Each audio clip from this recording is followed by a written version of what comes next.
செயலாளர் நாயகம் டக்ளஸ் தேவானந்தா கடந்த காலங்களிலே மக்கள் கிறிஸ்துமஸை மிக சந்தோஷமாக கொண்டாடி கொண்டிருக்கும் அந்த காலத்தில் அதைவிட மகிழ்ச்சியான ஒரு செய்தி கிடைக்கின்றது. கிறிஸ்துமஸுக்கு ஒரு தினங்களுக்கு பின் இந்த நாட்டில் அநியாய அட்டூழியங்கள் செய்த தமிழ் மக்களை அழித்த ஒரு தமிழனாக இருக்கும் டக்ளஸ் தேவானந்தா சிஐடி என்றால் கைது செய்யப்பட்டார் என்ற செய்தி மக்கள் மிகவும் சந்தோஷப்பட்டார்கள். யாழ்ப்பாணத்திலே பட்டாசு கொளுத்தினார்கள். கிறிஸ்துமஸை விட அதிகமாக பட்டாசு கொளுத்தப்பட்டது. எனவே மக்கள் அவ்வளவு சந்தோஷமாக இருக்கின்றார்கள். இவ்வாறான சந்தோஷத்திற்கு காரணம் சுமார் 76-77 ஆண்டிலே ஈரோஸ் இயக்கத்திலே சேர்ந்து அந்த ஈரோஸிலே நாசமாக்கி அதிலிருந்து இபிஆர்எல்எஃப்க்கு வந்து இபிஆர்எல்எஃப்பில் இருந்து தனியாக ஒரு வியாபாரமாக தனியாக பணம் சம்பாதிக்கும் நோக்கோடு ஆரம்பிக்கப்பட்ட ஒரு இயக்கத்தின் பேர் தான் இபிடிபி. இதன் செயலாளர் நாயகம் டக்ளஸ் தேவானந்தா. எனவே இவ்வாறானவர்கள் தமிழ் மக்களுக்கு சேவை செய்வதாக கூறிக்கொண்டு தமிழ் மண்ணையும் தமிழ் மொழியையும் காப்பாற்ற வேண்டும், தமிழர்களுடைய வளங்களை காப்பாற்ற வேண்டும், தமிழர்களுடைய உயிருக்கு பாதுகாப்பு தேவை என்று கூறிக்கொண்டு ஒரு காலகட்டத்திலே இந்தியாவிலே சென்று பிச்சை எடுத்து அந்த பணத்திலே ஆயுதம் வாங்கினார்கள். அதன் பின்பு அதே பணத்தில் அந்த தமிழர்களை அழிப்பதற்கு உதவினார்கள். தென்பகுதியிலிருந்து சென்ற இராணுவத்தினருக்கு அங்கு யார் விடுதலை புலிகள் அல்லது விடுதலை புலிகள் ஆதரவாளர்கள் யார் என்பது அவர்களுக்கு தெரியாது. எனவே இவர்கள் தான் அவர்களை அடையாளம் காட்டினார்கள். தன்னுடைய சகோதரர்கள், தன்னுடைய இரத்தம், தன்னுடைய மண்ணிலே பிறந்த மைந்தர்களை அழிப்பதற்கு இருந்தவர்கள் இஎன்டிஎல்எஃப், இபிஆர்எல்எஃப், டெலோ புலட் இவர்களோடு டக்ளஸ் தேவானந்தாவின் இபிடிபி தான் தலைமை தாங்கியது. அந்த பகுதி மக்களுக்கு அந்த காலகட்டத்திலே தினமுரசு பத்திரிகை கட்டாயமாக வாங்கப்பட வேண்டும். வீதி ஓரத்திலே இவர்கள் நிற்பார்கள். குரங்குகள் ஒவ்வொரு சென்றியிலும் நிற்கும் 10 பேர் ஆயுதத்தோடு. அங்கே பத்திரிகை இருக்கும். போகின்ற வருகின்ற அனைவரும் நிறுத்தப்பட்டு அவர்களுக்கு பத்திரிகை பலாத்காரமாக கொடுப்பார்கள். எனவே அந்த பத்திரிகைகள் வாங்குவதற்கு பணம் கொடுத்து வாங்க வேண்டும். வியாபாரத்தை கூட அராஜகமாக ஆயுதத்தோடு செய்தவன் தான் இந்த தமிழின துரோகி டக்ளஸ் தேவானந்தா. இவன் கைது செய்யப்பட்டது சந்தோஷமான ஒரு விடயம். கடந்த காலங்களில் இருந்த ஜனாதிபதிகளான சந்திரிகா பண்டாரநாயக, மஹிந்த ராஜபக்ச, மைத்ரிபால சிறிசேன, கோட்டபே ராஜபக்ச, ரணில் விக்ரமசிங்க இவர்களுக்கு ஆதரவாக ரகசியமாக செயல்பட்டார்கள். எனவே இந்த நிலையில் இருந்து இன்று நேர்மையாக இந்த நாட்டில் சட்டத்திட்டங்கள் நடக்கிறது என்றால் அதற்கு காரணம் அனுரகுமார திசாநாயக்கா என்பது எவராலும் மறக்கவோ முடியாது. கடந்த காலங்களிலே ஒரு போதைப் பொருள் வியாபாரியிடம் ஆயுதம் கொடுத்ததற்கு சாட்சிகள் இருந்து கூட கைது செய்யப்படவில்லை. இவர் என்ன காரணம்? நாங்கள் ஒரு இரும்பு கம்பியை கொண்டு போனால் போலீசார் கைது செய்கிறார்கள்.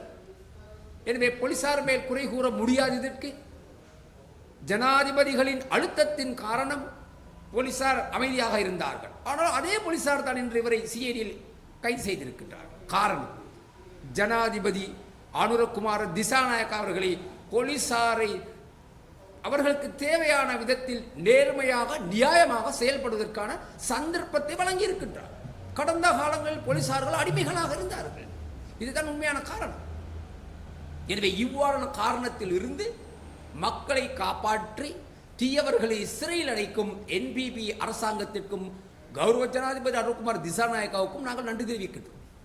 நாங்கள் அரசியலுக்கு ஆதரவானவர்கள் அல்ல, எந்த கட்சிக்கும். ஆனால் யார் நல்லது செய்தாலும் அதுக்காக நாங்கள் வாழ்த்து தெரிவிக்க வேண்டியது எங்களுடைய தமிழர்களுடைய பண்பாடும் கடமையுமாகும். பாராளுமன்றத்திலே டக்ளஸ் தேவானந்தா மிக தெளிவாக பலமுறை கூறியிருந்தார். விடுதலை புலிகளின் தலைவர் பிரபாகரன் யாழ்ப்பாணத்திலே போதைப் பொருள் வியாபாரம் செய்தவர் என்று. என்னை பொறுத்தவரையில் நான் விடுதலை புலி அல்ல, விடுதலை புலிகளுக்கு ஆதரவானவரும் அல்ல, ஆயுதத்தை நான் ஏற்றுக்கொள்ளாத ஒரு மனிதர். காரணம், நான் ஒரு கராட்டி சிரேஷ்ட ஆசிரியர். எனவே நாங்கள் ஆயுதத்தை ஏற்பவர் எவருக்குமே நாங்கள் ஆதரவளிப்பதில்லை. ஆனால் உண்மைகளை தைரியமாக பேசுவோம். விடுதலை புலிகள் இருந்த காலகட்டத்திலே எங்கும் போதைய பொருள் இருக்கவில்லை. விசேடமாக வடக்கில் இருக்கவில்லை, கிழக்கில் இருந்தது. அது அவருடைய கண்காணிப்பிலிருந்து சென்று விட்டது கருணாமன் பிரிந்த பின்பு. ஆனால் வடக்கில் போதைப் பொருள் இருந்ததாக நான் அறியவில்லை, எனக்கு தெரியாது. ஆனால் இருப்பது போல் தெரியவில்லை. என்று பிரபாகரன் அவர்கள் இராணுவத்தால் கொல்லப்பட்டார் என்று கூறப்பட்டதோ அதன் பின்புதான் அங்கு போதைப் பொருள் வீட்டுக்கு வீடு வரக்கூடிய நிலைமைக்கு வந்துவிட்டது. பெட்டி கடை போல் போதைப் பொருள் நிலையங்கள் இருக்கின்றன அங்கு. எனவே போலியாக அன்று குறை கூறிய டக்ளஸ் தேவானந்தாவுக்கு அரசன் அன்று கொள்வான், தெய்வம் நின்று கொள்ளும் என்பது போல் இன்று போதைப் பொருள் பாதாள உலகத்திற்கு தன்னுடைய அரசாங்கத்தால் கொடுக்கப்பட்ட கைத்துப்பாக்கியை கொடுத்து அவர்களோடு தொடர்பு வைத்திருந்து இன்று கைது செய்யப்பட்டிருக்கின்றான் இந்த தமிழினத்தின் துரோகி டக்ளஸ் தேவானந்தா. ஜனாதிபதிகள் நடவடிக்கை எடுக்கவில்லை கடந்த காலங்களிலே. எனவே டக்ளஸ் தேவானந்தா மாத்திரம் கைது செய்யப்பட்டு சிறையில் அடைக்கக்கூடாது. டக்ளஸ் தேவானந்தாவை கைது செய்ய வேண்டாம் என்று யார் கூறியது என்று தேடி பார்க்க வேண்டும். போலீசாருக்கு யார் அந்த கூறியது கைது செய்ய வேண்டாம் என்று? அப்படியானால் பாதுகாப்பு அமைச்சின் செயலாளரா அல்லது ஜனாதிபதியே என்று பார்த்து அவர்களும் கைது செய்யப்பட்டு விசாரிக்கப்படல் வேண்டும். நாட்டில் சட்டமும் ஒழுங்கும் சரியாக நடைபெற வேண்டும். கோட்டாபய ராஜபக்ச காலத்திலே பாராளுமன்ற உறுப்பினராக இருந்தார், பிறகு ஆளுநராக இருந்தவர் நான் நினைக்கிறேன் சுரேன். இன்று ஸ்ரீலங்கா சுதந்திர கட்சியில் இருந்து கொண்டு கூறுகின்றார் டக்ளஸ் தேவானந்தாவுக்கு பாதுகாப்பு வேண்டும் என்று. அதோடு மகர சிறையிலே 1000 பேர் தான் இருக்கலாம், ஆனால் அங்கே 3000 பேர் இருக்கின்றார்கள். எப்படி இவர் அங்கு இருப்பார் என்று கேட்கின்றார். மடையன் சுரேன் தெரிந்து கொள்ள வேண்டும். அப்பாவி மக்கள் சந்தேகத்தின் பேரில் கூட பலர் இருக்கின்றார்கள், குற்றம் செய்யாதவர்கள், சந்தேக நபர்களாக. இவன் என்ன காந்தியா, புத்தன் காந்தி, இயேசுவா?